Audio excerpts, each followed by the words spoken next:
I hope you've been doing well and that you've been enjoying all the videos that I've been making for you. I am going to be reading you a little chapter from a book called Don't Worry, 48 Lessons on Relieving Anxiety by Shunmyo Masuno, and I'm hoping that this helps you relax at least a little bit. If I can do it, and if I can help you, it would make me so glad. So sit back, take a deep breath in, and relax, because we are about to get started.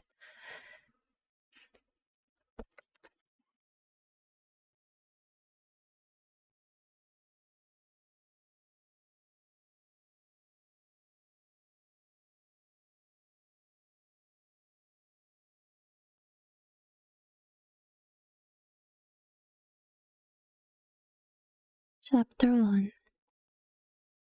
Don't delude yourself. Zen teaches us not to compare ourselves. There is a Sengo, delude not thyself. But more plainly, it means do not have delusions. You might think that delusions refer to any number of figments of the imagination. But in Zen, the concept of delusion has a much deeper and broader meaning. Whatever lodges in your mind, whatever clings to and constrains your heart, these are all delusions. Selfish desires for this or that, attachments that we don't want to let go of.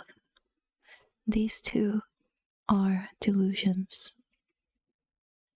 Envy of others, feelings of self-doubt, these are also delusions, of course. It's possible to free ourselves of every delusion that takes hold in our mind. That is the state that the Buddha achieved. Being human, we must accept that there will always be delusions in our heart and mind. The important thing is to reduce these delusions as much as we can. We're all capable of it, but in order to do so, we must first discern the true character of our delusions. This is a famous quote from Sun Tzu: "Know your enemy, know thyself, and you shall not fear 100 battles." Which is to say, without knowing your enemy, you will not understand what you must do in order to face him. What is the source of these delusions? It is a way of thinking that sees in opposition. For example, we set up binaries such as life and death, winning and losing, beauty and ugliness, rich and poor, profit and loss, love and hate. Death is seen being in conflict with life, and when the two are compared, we perceive life as a sacred, precious, while death is empty and forlorn. That guy lucky I'd never seem to catch a break.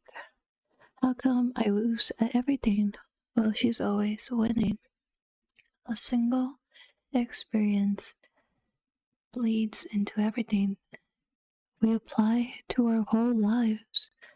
Meanwhile, envy of others and feelings of self-condemnation build up inside us until we are consumed by them.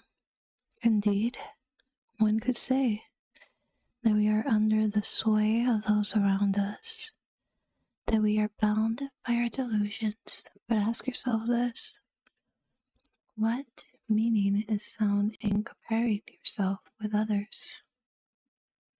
There is a Sengo: once enlightened, there are no favorites. If we apply this to human relationships, perhaps we can accept others as they are, regardless of whether we like them or hate them, or whether they are better or worse than we are, without being carried away by our emotions. The founder of Soto schools and Buddhism, Dojin Senji, said, "The actions of others are not my own." He taught that what others do is unrelated to what we do ourselves. Someone else's efforts do not lead to our advancement. The only way for us to improve is through our own efforts. Zen teaches that the existence of everything and every person is absolute unto itself. There is no comparison. This is true for you and true for others. There is no comparison when we attempt to compare. Compare things for which there is no comparison. We become preoccupied with what is irrelevant, and this is what creates anxiety, worry, and fear.